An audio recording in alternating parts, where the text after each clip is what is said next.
যে তারেক রহমান, আমি মুফতি ইজাম চৌধুরী থেকে, যিনি নেজাম জমাতের কেন্দ্রীয় সভাপতি, ইসলামগড়ের চেয়ারম্যান, সাইদুল জোটের প্রতিষ্ঠাতা রূপকার, 20 লক্ষ টাকা চাঁদা দিতে পারে, সে তারেক রহমানের হাতে কোনোদিনও দেশ নিরাপদ নয়। আল্লাহর ওয়াস্তে এই ধরনের সাদাবাজদের হাতে দেশ সুপর্দ করে দেশটাকে ধ্বংসের পথে ঠেলে দিয়েন না। আসসালামু আলাইকুম ওরহমতুল্লাহ তাআলা বারাকাতুহু। সমগ্র জাতির পক্ষ থেকে মাননীয় প্রধান উপদেষ্টা মান্যবর ডক্টর ইউনূস সম্পর্কে অত্যন্ত জরুরি কিছু কথা আমি পেশ করছি দেশ এবং জাতিকে রক্ষার স্বার্থে। আমি মুফতি মোহাম্মদ ইজাম চৌধুরী, দীর্ঘকাল আমি ইসলামী ঐক্যের চেয়ারম্যান ছিলাম। আমি সাইদুল জোটের রূপকার প্রতিষ্ঠাতা, পাকিস্তান প্রতিষ্ঠাতা দল নেজাম ইসলাম পার্টির আমি কেন্দ্রীয় সভাপতি ছিলাম 30 বছর। আমার বাসভবন থেকে সাইদুল জোট গঠিত হয়েছিল। আজকে দেশকে ভারতের আগ্রাসন থেকে রক্ষার জন্য কিছু মহাসত্য তিক্ত কথা বলতেই হচ্ছে। আল্লাহর ওয়াস্তে মেহরবানি করে আপনি ঠান্ডা মস্তিষ্কে কথাগুলি শুনবেন, অনুধাবন করবেন। দুর্ভাগ্যজনকভাবে মহাসত্য আজকে উচ্চারণ করতে হচ্ছে যে একটি দলের বর্তমান নেতাকে আপনি লন্ডনে গিয়ে সাক্ষাৎ দিয়েছেন এবং তাকে দেশে ফিরে আনার জন্য আপনি অনেক কৌশল অবলম্বন করেছেন। তাকে আপনি এসএসএফ প্রোটোকল দিয়ে, বিবিএপি মর্যাদা দিয়ে রাষ্ট্রপতি প্রধানমন্ত্রী বানিয়ে ফেললেন। রাষ্ট্রপতি প্রধানমন্ত্রী হওয়ার আগেই উনি কি সত্যি জিয়াউর রহমানের কোনো চরিত্র, আচরণ, আদর্শ তার ভিতরে আছে কিছু? উনি তো কোন সময় ভারতের কাছে বিক্রি হয়ে গেছে এটুকু আপনি জানেন না?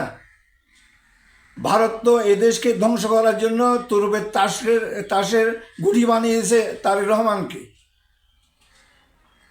আজকে প্রিয় তারেক রহমান, মহাসত্য উচ্চারণ করতে আমরা বাধ্য হচ্ছি। আপনি দোতলায় হাওয়া ভবনের টাকা পয়সা লেনদেন করতেন। জাফর ইসলাম চৌধুরী আপনার সম্মানিত আম্মাজানকে চিনতেন না। টাকার বস্তা দিয়ে যখন নিছেন, আমি তাকে ডেকে আপনার আমার সাথে পরিচয় করে দিয়েছি।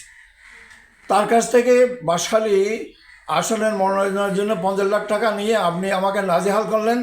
1,500 পুলিশ দিয়ে আমাকে বাড়িতে অবরোধ করার ব্যবস্থা করলেন, অথচ আমি সেই সাইদুল জোটের প্রতিষ্ঠাতা উপকার। এবং আমার এই বঞ্চনাকে উপলব্ধি করে চট্টলার রাউজানের সবচেয়ে সম্মানিত পরিবারের মহান নেতা জনাব আব্দুল্লাহ নোমান, সাইদুল জোটের উনি অত্যন্ত সম্মানিত মন্ত্রী, কেন্দ্রীয় মন্ত্রী, মৎস্য মন্ত্রণালয়ের। উনি আমার বঞ্চনা দেখে উনি আমাকে 2টা শিপের লাইসেন্স দিলেন।